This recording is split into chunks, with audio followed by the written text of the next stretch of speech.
So the Transcontinental Railroad is always held up as this sort of triumph of technology, this triumph of American exceptionalism. But I always wanted to look at it through a different lens. When you think about the picture at Promontory Pike, which is where the golden spike was kind of driven through to connect the two lines, I was always interested in who wasn't represented in that picture. So many Chinese workers, the African American convict laborers that were, working on the eastern side, the Irish laborers, not to mention the native people whose lands were stolen and who also either ended up working on the railroad or fighting the railroad in their own way. And so I started kind of thinking, how do we look at who's out of focus? How do we look at who's not in the photograph? And look at it as a way of going, yes, there was this thing that connected the coast, but at what cost? And who paid that price?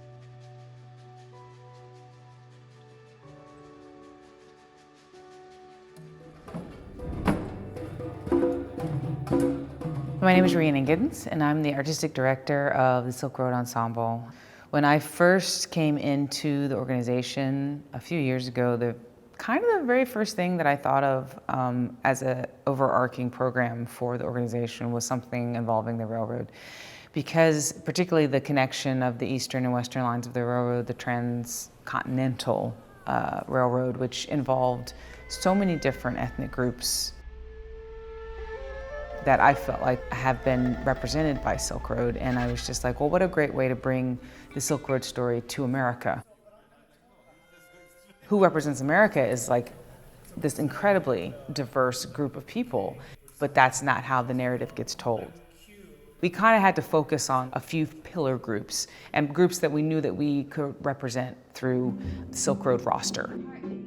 There are so many Irish laborers, there's so many African American laborers, Chinese laborers, and then native populations. So those pillar groups that are thinking about their own history within the building of the road, and then there's people who are connecting, the history of the railroad here to the history of the railroad in their own country. There's a combination of things going on, which I think is really exciting. That's one of the most positive things about the program, I think, is that it was really expandable because the railroads are everywhere.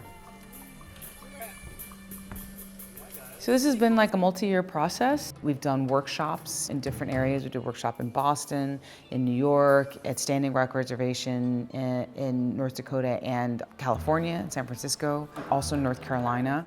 Just really drawing from each of these places and learning from historians. And then there's been train station trios where people have gotten together and kind of experimented with things.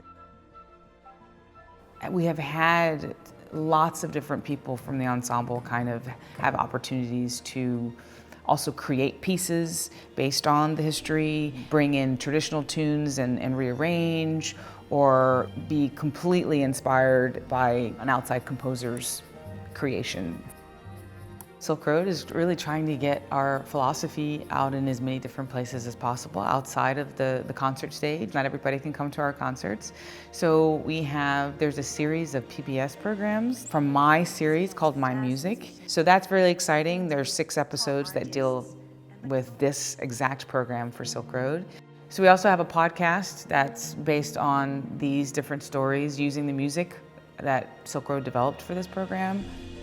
The underlying hope of any Silkroad concert is people will take away the idea that it doesn't matter how far apart you might seem. It's actually, if you have each other's best interests at heart, it's actually pretty easy to have a conversation.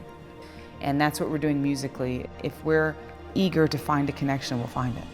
This program is just, one of a long history of Silkroad programs that has been built to encourage that conversation and to put that up on stage. We assume no harm from the other person and go, okay, as long as we both want to find that connection, we can find it.